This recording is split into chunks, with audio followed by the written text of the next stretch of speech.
देख रहे हैं नेक्स्ट 9 स्पोर्ट्स और मैं हूं अनुश्रुति। आज हम इस प्रोग्राम में बात करने वाले हैं इंडिया और वेस्ट इंडीज़ के बीच चल रहे मैच में, जो कि राजकोट में चल रहा है।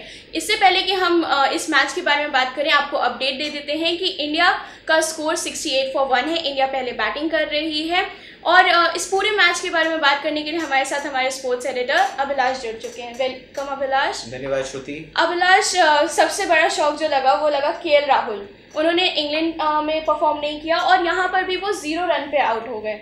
देखिए, पहली बात तो आज एक बार फिर हम टीम सिलेक्शन पर ज़रूर सवाल उठाएंगे श्रुति, क्योंकि ठीक है आपने 12 का ऐलान तो कर दिया था कल ही, लेकिन यहाँ पर ऐसा लग रहा था कि 3 पेसर खेलेंगे और आपके पास 2 स्पिनर हैं जो आपको भारत में मैच जिता सकते हैं, रविंद्र जडेजा और रविचंद्रन अश्विन। कुलदीप यादव को क्यों खिलाया गया ये थोड़ा समझ से बाहर जाता है। ठीक है, कुलदीप यादव भारतीय विकेट्स पर विकेट निकाल सकते हैं, लेकिन आप अपने जो तेज़ गेंदबाज हैं, जो बेंच स्ट्रेंथ वाले गेंदबाज हैं, आप अगर उन्हें मौका नहीं देंगे तो यहाँ पर बहुत ज़्यादा दिक्कत होगी। मोहम्मद शमी और उमेश यादव पर आप सिर्फ 2 गेंदबाजों पर डिपेंडेंट होकर आप 20 विकेटें लेने चले हैं। अगर गलती से वेस्ट इंडीज़ मैच बचा गया तो भारतीय टीम को बहुत दिक्कत होने वाली है।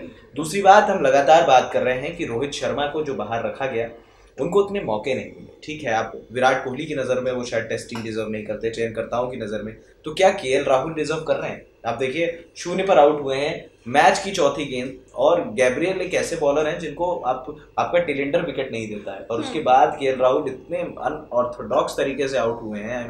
मतलब ये एलबीडब्ल्यू जो है ये शायद शर्म की बात है भारतीय पिचेस पर एक भारतीय बल्लेबाज अगर इस तरह से आउट होता है। बिल्कुल अभिलाष, लेकिन अभिलाष यहाँ पे विराट कोहली के डिसीजन की हम बात करेंगे। केएल राहुल को उन्होंने इतने मौके दिए हैं जितना शायद उन्होंने किसी और बल्लेबाज को नहीं दिए हैं। इस पे आप क्या कहना चाहेंगे? क्योंकि जितना भरोसा उन्होंने केएल राहुल पे दिखाया है, शायद अगर वही भरोसा वो रोहित शर्मा पे दिखा रहे होते तो कहीं ना कहीं जो है मैच का भी सीन कुछ और होता। देखिए श्रुति, इस बात में कोई दो राय नहीं है कि केएल राहुल एक बेहतरीन बल्लेबाज हैं, लेकिन आप एक बड़े बल्लेबाज तब बनते हैं जब आप बड़ा स्कोर करते हैं, जब आप बड़ी टीमों के खिलाफ रन बनाते हैं। इस वजह से शायद विराट कोहली का इतना नाम है, इस वजह से एबी डिविलियर्स का नाम लिया जाता है, इस वजह से बाकी खिलाड़ियों का नाम लिया जाता है। लेकिन यहाँ पर जो सबसे बड़ी दिक्कत है वो ये है कि केएल राहुल भारतीय पिचेस पर तो चल रहे हैं, भारतीय पिचेस पर तो कोई भी रन बना देगा। यहाँ पर आपके साथ दिक्कत ये है कि आप क्या बाहर की पिचेस पर रन बना सकते हैं? आपके पास एक ऐसा बल्लेबाज है रोहित शर्मा, अगर उन्हें रन नहीं करने होते तो वो आपको बाहर रन नहीं करके देते। लेकिन यहाँ पर रोहित शर्मा का रिकॉर्ड जो है वनडे क्रिकेट में बेहतरीन रहा है, और रोहित शर्मा को अगर आप ऑस्ट्रेलिया जैसे दौरे से आउट करते हैं, दैट मीन्स कि यहाँ पर टीम इंडिया कुछ अलग सोच रख रही है। ठीक है, आपने पृथ्वी शॉ खिलाया है, 50 के आसपास खेल रहे हैं, और पृथ्वी शॉ का डिसीजन शायद सही भी था, क्योंकि ये डिसीजन जो है एक बोल्ड डिसीजन मैं मानता हूँ टीम मैनेजमेंट का, क्योंकि विराट कोहली का डिसीजन तो नहीं है, ये बात तो साफ नजर आ रही है। लेकिन रोहित शर्मा को अभी भी मैं कह रहा हूँ बाहर करना बहुत बड़ी गलती है विराट कोहली की। और कुलदीप यादव ठीक है आपके लिए वनडे में अच्छा कर रहे हैं यार, आप टेस्ट मैच में उन्हें मौका दे रहे हो। आपके जो फ्रंटलाइन स्पिनर्स हैं, अब आपके वो रिस्ट स्पिनर टेस्ट मैच जिता कर नहीं दे सकते, आपको फिंगर स्पिनर्स की जरूरत पड़ेगी, वो भी भारतीय कंडीशंस पर। और राजकोट की विकेट ऐसी विकेट है, ये फ्लैट विकेट रहती है, यहाँ पर आप बड़ा स्कोर कर सकते हो। तीसरे चौथे दिन क्रैम्प्स टूटेंगे और उसके बाद पिच जो है वो अपना मिसबिहेव करना शुरू करेगी। तो यहाँ पर बहुत ज़्यादा दिक्कत है भारतीय टीम के लिए कि भाई आप कुलदीप यादव को, आपने उनको करियर सुसाइड कर दिया उनका। सीधी बात है, अगर कुलदीप यादव को पड़ी तो ठीक, अगर फिरकी चल गई इनकी तो एक अलग दाव चलेगा। लेकिन मुझे उम्मीद लग रही है कि यहाँ पर भारतीय टीम जो है इस टेस्ट मैच को जीतेगी तो है ही, क्योंकि बल्लेबाज हैं आपके पास। लेकिन अभी भी केएल राहुल को मुझे नहीं लगता है कि रोहित शर्मा से ऊपर तरजीह देनी चाहिए। अभिलाष, क्या ये जो प्लेइंग 11 है आज की वो एंटिसिपेटेड थी? हमने बात किया था कल, तो हमने बोला था कि पृथ्वी शॉ का जो है डेब्यू होगा, आपने ही ये बात बताई थी। लेकिन जिस हिसाब से और भी प्लेयर्स की एंट्री हुई है, तो वो क्या आपने एंटिसिपेट किया था कि ये लोग जो है टीम में होंगे? देखिए, ये लोग टीम में होंगे श्रुति, क्योंकि यहाँ पर आपको अजिंक्य रहाणे और चेतेश्वर पुजारा को तो आप शायद हिला नहीं सकते हैं, लेकिन बहुत अच्छा रिकॉर्ड अजिंक्य रहाणे का भी नहीं है। आप एक मैच में शतक करते हैं, एक मैच में अर्धशतक करते हैं, और उसके बाद आप नॉर्मल फिर बैक टू उस तरह की पवेलियन वाली बात कि भाई 30-35 रन पे हम आउट हो जाएं। तो यहाँ पे फॉर्म नहीं दिखी। एटलीस्ट जो खिलाड़ी परफॉर्म करे, हनुमा विहारी ने इतना अच्छा टेम्परामेंट दिखाया, आपने हनुमा विहारी बाहर बिठा दिया। मतलब जो खिलाड़ी विराट के खास हैं, ये दिख रहा है यार, देखने में समझ में आ रहा है जो खिलाड़ी विराट कोहली के खास हैं, विराट कोहली उन्हें मौका दे रहे हैं। अब यहाँ पर आप बाकी खिलाड़ियों को मौका क्यों नहीं दे रहे हैं, ये बात सोचने वाली है, क्योंकि यहाँ पर आपके पास हनुमा विहारी है, मयंक अग्रवाल। अब मुझे नहीं लगता कि शायद उनको अब 1000 रन मारने पड़ेंगे रणजी में, शायद एक मैच में, तब शायद विराट कोहली को लगेगा कि ये तैयार है, क्योंकि लगातार ये बल्लेबाज आपका दरवाजा खटखटा रहा है। 100 की एवरेज श्रुति सचिन तेंदुलकर की भी नहीं थी, खुद विराट कोहली की भी नहीं थी डोमेस्टिक में। अगर ऐसे खिलाड़ी को आप बाहर बिठाते हैं तो ये बड़ी शर्म की बात है। आपको डेब्यू का मौका देना है, वेस्ट इंडीज टीम थोड़ी कमजोर है, आप मौका देते केएल राहुल से ऊपर। आप केएल राहुल को खिलाना चाहते हैं, और फिर शिखर धवन क्या बुरे थे अगर आपको केएल राहुल को ही खिलाना था, एटलीस्ट केएल राहुल से बेहतर खेलते। बिल्कुल अभिलाष, विराट कोहली अब क्योंकि पृथ्वी शॉ का डेब्यू हुआ है और जहां तक हम देख पा रहे हैं पृथ्वी शॉ काफ़ी अच्छा खेल रहे हैं, तो केएल राहुल से थोड़ा हटकर पृथ्वी शॉ पे बात करते हैं कि ये जो प्लेयर हैं अंडर 18 के कैप्टन, अंडर 19 के कैप्टन रहे हैं और इन्होंने भी वर्ल्ड कप जिताया है, तो ये एज अ प्लेयर कैसे उभर के आएंगे इंडिया के? देखिए, पृथ्वी शॉ एक ऐसे खिलाड़ी हैं, मैंने इनको अंडर 14 से देखा है। जब ये अंडर 14 खेलते थे तो सचिन तेंदुलकर ने इन्हें साफ तौर पर कहा था कि अगर कोई तुम्हें अपनी ग्रिप चेंज करने को बोले तो तुम सीधा मुझसे बात करा।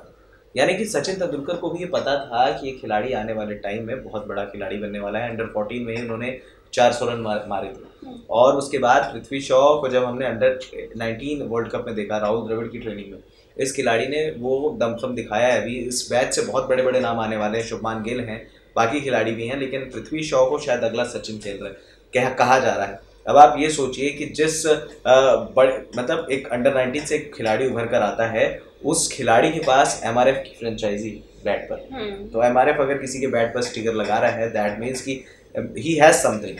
और पृथ्वी शॉ ने ये साबित भी किया है। डोमेस्टिक क्रिकेट में उनका औसत करीब 70 का है, 4 शतक कर दिए उन्होंने एक सीजन में, और उसके बाद आपको इंग्लैंड गए थे जब इंडिया ए के लिए, उसके बाद भी उन्होंने बेहतरीन परफॉर्मेंस दी। तो यहाँ पर पृथ्वी शॉ एक बेहतरीन खिलाड़ी है। मुझे लगता है कि पृथ्वी शॉ को आप जितने ज़्यादा मौके देंगे वो आपको उतना बेहतर करके दिखाएंगे। सवाल ये उठता है कि क्या ये ऑस्ट्रेलिया में भी रन बना सकते हैं, क्योंकि ये बल्लेबाज जो हैं ये बने रहते हैं आपके इंडियन पिचेस के हिसाब से, लेकिन इस खिलाड़ी में कुछ बात है। हमने आईपीएल में भी देखा बड़े बड़े दिग्गजों की इन्होंने पिटाई की, हालांकि ज़्यादा मौके नहीं मिले, लेकिन उसके बाद इन्होंने डोमेस्टिक में अच्छा परफॉर्म किया।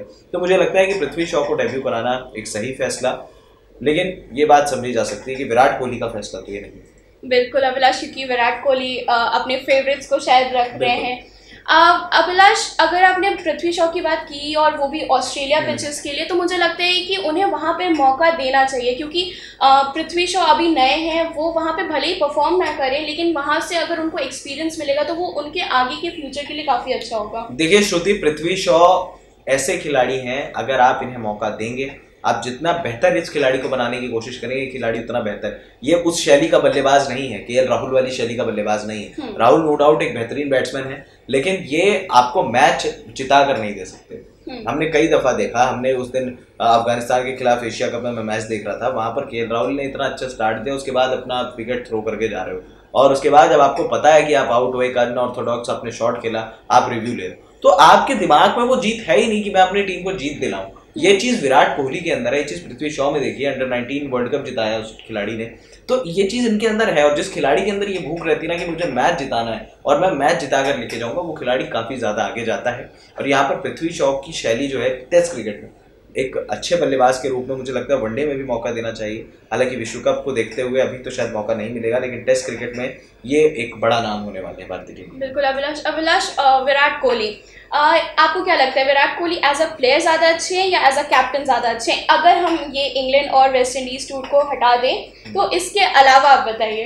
देखिए श्रुति, सबसे बड़ी बात यह है कि हाल ही में जब इंग्लैंड के खिलाफ एक लौता टेस्ट मैच जो भारतीय टीम ने सीरीज में जीता, तो दूसरे भारतीय कप्तान थे सबसे सफल महेंद्र सिंह धोनी के बाद। तो ऐसा नहीं है कि विराट कोहली में कैप्टन मतलब लीडरशिप स्किल्स नहीं है या ये खिलाड़ी बेकार है। As a player Virat Kohli undoubtedly इस टाइम में, मौजूदा टाइम में बेस्ट प्लेयर है, और शायद इस खिलाड़ी से बेहतर कुछ नहीं है।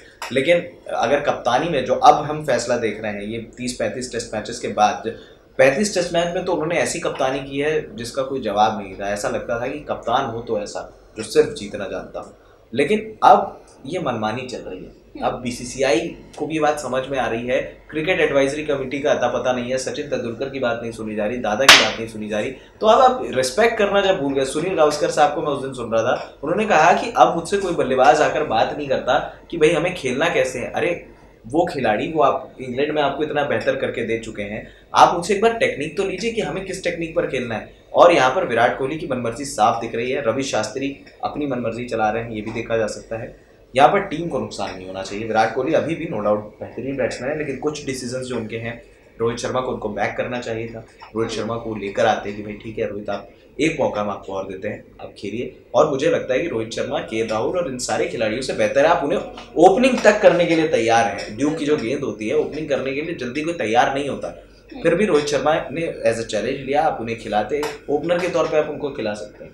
बिल्कुल।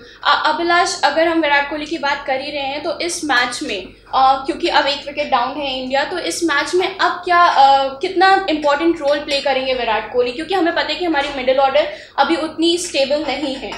देखिए आपके रन्स तो मुझे ऐसा लगता है कि आज 300 साढ़े 300 तो आज लगेंगे बोर्ड पे पहले दिन। ऑल आउट तो नहीं होगी भारतीय टीम, इतनी मजबूत है क्योंकि विराट कोहली हैं और कोई खास बॉलिंग अटैक है नहीं वेस्ट इंडीज़ के पास। अगर एक देवेंद्र बिशु को छोड़ दिया जाए तो यहाँ पर कुछ खास बॉलिंग अटैक लग नहीं रहा वेस्ट इंडीज़ का। ठीक है, केएल राहुल अनफॉर्चुनेटली अपनी आदत के शिकार हैं, वो इंग्लैंड में भी हमने देखा। यहाँ पर पृथ्वी शॉ आपको बेहतर करके दे रहे हैं, 18 ओवर में करीब 85 रन बोर्ड पर लग गए। तो भारतीय टीम जो है एक बेहतर विकल्प के तलाश में होगी कि भाई हम कम से कम 400 से 450 500 रन बोर्ड पर लगाएं, उसके बाद वेस्ट इंडीज को पारी से लगभग हरा सकते हो। पर अभिलाष, अगर आप केएल राहुल की बात करें कि उन्होंने अनऑर्थोडॉक्स तरीके से वो आउट हुए हैं, तो मुझे कहीं ना कहीं लगता है कि अजिंक्य रहाणे और बाकी के जितने प्लेयर्स हैं उनका भी यही है कि वो स्टेबल होकर खेलना ही नहीं चाह रहे हैं। देखिए मैं आपसे वही बात कर रहा था श्रुति कि खिलाड़ी हम उसको कहते हैं जो आपको मैच जिता कर दे, जो आपको मैच बना कर दे। कई मौके मिले हैं केएल राहुल को, कई मौके अजिंक्य रहाणे को मिले हैं। क्या रहाणे एक अलग शैली के बल्लेबाज हैं, उनको अगर उनकी लय पे वो हो तो शायद उनसे बेहतर बल्लेबाज नहीं है। विराट कोहली से भी बेहतर हैं वो टेस्ट क्रिकेट में अगर देखा जाए तो। लेकिन यहाँ पर केएल राहुल का हमने आईपीएल में भी देखा, आप मैच जिता ही नहीं पा रहे हो, आप मैच जिताना नहीं जानते हो, तो आप किस बात के बड़े खिलाड़ी हो। यहाँ पर राहुल को समझना पड़ेगा, अगर आप वेस्टइंडीज जैसी टीम के खिलाफ राजकोट जैसी पिच पर 0 पर आउट होते हैं तो ये आपके करियर के लिए शर्म की बात है। चलिए अभिलाष, फिलहाल आपको क्या लगता है वेस्ट इंडीज और इंडिया में अभी किसका पलड़ा भारी है? भारत एक तरफा जीतेगा। देखिए श्रुति, यहाँ तो दिख रहा है और बस सवाल ये है कि तीसरे दिन जीते या चौथे दिन जीते, लेकिन हम उम्मीद करते हैं कि वेस्ट इंडीज एक अच्छा कंपटीशन दे। फिलहाल एक खुशी है कि भाई एक नए चैंपियन का उद्गम हुआ है। आज पृथ्वी शॉ एक बेहतरीन खिलाड़ी हैं और आज वो दिखा भी रहे हैं, 50 के आसपास खेल रहे हैं, अभी 50 उनका हुआ नहीं है। अब देखना दिलचस्प होगा कि क्या खिलाड़ी ये परफॉर्म करते हैं। बिल्कुल Abhilash, thank you for joining us. जैसा कि दर्शकों आपको अभिलाष सर ने बताया कि पृथ्वी शॉ जो है एक नए खिलाड़ी के तरह उभर रहे हैं, एक ऑसम खिलाड़ी के तरह उभर रहे हैं। तो इसी तरह से हमारे चैनल को लाइक एंड सब्सक्राइब करना ना भूलें, क्योंकि यहाँ पर आपको क्रिकेट की सारी जानकारी मिलेगी। Thank you.